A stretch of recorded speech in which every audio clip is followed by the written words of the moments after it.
normal black box lang siya. Tapos yung dito sa kanyang harapan is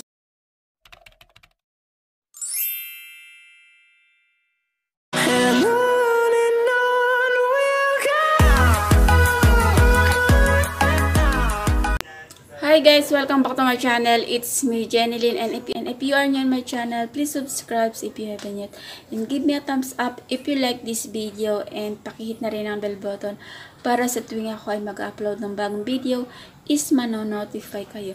So into this video guys, gagawan ko lang ng review yung product na in-order ko from Lazada, which is Anastasia Beverly Hills Deep Pro Pomade. So, kung gusto niyo malaman kung legit ba purchase ko sa Lazada, just please keep on watching. So, ito nga yung nabili ko from Lazada, yung Anastasia Beverly Hills. Ito yung kanyang packaging, normal black box lang siya. Tapos yung dito sa kanyang harapan is yung logo ng Anastasia Beverly Hills. And then, 40 grams siya. Tapos, ito yung kanyang box nga. Yung sa side na ito is may nakasulat. I think it is the ingredients and yung kiniklaim ng product na ito. Which is, hindi ko na mabasa kasi nga, sobrang ang liliit niya. And then, dito sa side naman na to is yung kanyang sticker or barcode. So, yan. And, tapos, ito yung kanyang final container or kanyang pinaka-final lagayan. Nung bago to is naka-wrap pa siya ng plastic. And then, ito yung kanyang lid. Kulay black siya na plastic. Yung parang malutong na plastic. And then, yung logo ng Anastasia Beverly Hills. Tapos, sa button is nakalagay yung Deep Pro Pomade. Tapos, yung shade niya is dark brown. Dark brown yung pinili ko kasi parang nile-level ko rin siya sa kulay ng buhok ko. Yung magiging kilay ko. Kaya, dark brown yung pinili ko. So, yun yung kanyang lagayan. Glass yung kanyang bottom. And then, nabili ko nga pala siya or ang binayad ko sa Lazada is almost 84% off sila that time. So, sinamantala ko na yung pagkakataon kasi first time ko lang naman na gumamit nitong Anastasia Beverly Hills Deep Pro Pomade. Kasi yung unang ginagamit ko is yung pencil and eyebrow powder lang. So, very oily yung skin ko. And kapag pinawisan ako is, kumbaga, naano na sila, yung nagpipade na yung in-apply kong brow sa akin. Or yung kilay ko.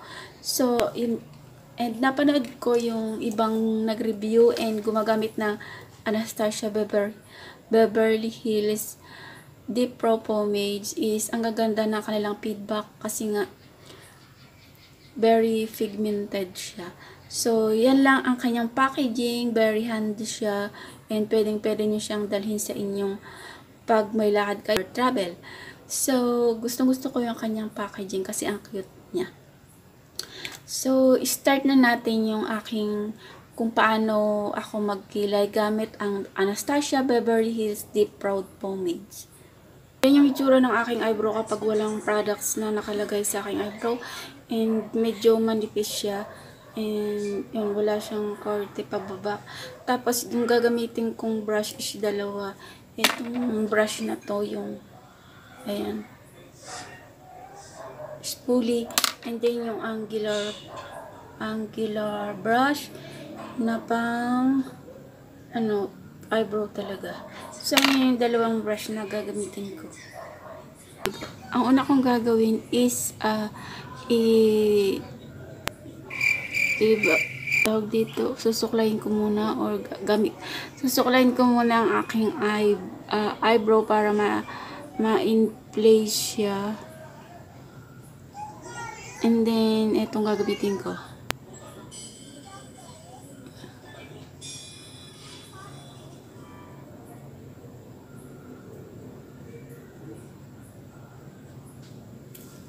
Yan.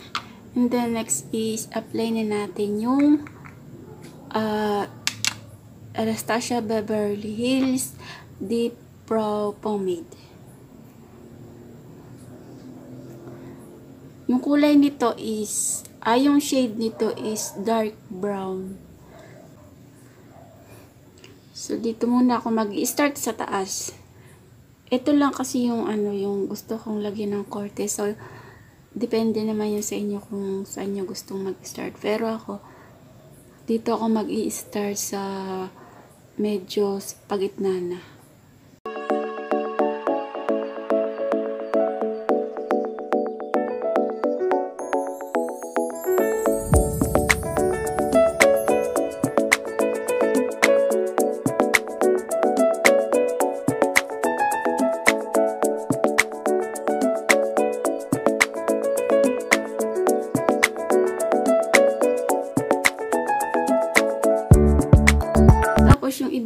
Yung ibang products na natitira pa dito sa aking angular brush is ilalagay ko lang siya dun sa part ng kilay ko na hindi masyadong visible yung eyebrow dito.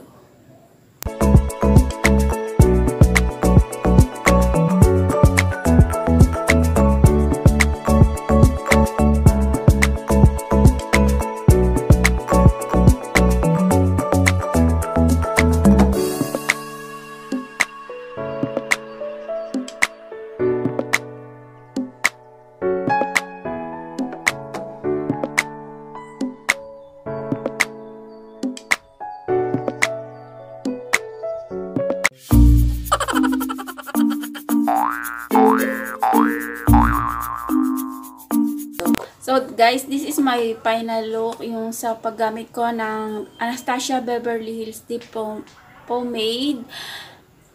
And gustong gusto ko na siya kasi nga madali lang siyang i-apply sa aking eyebrow.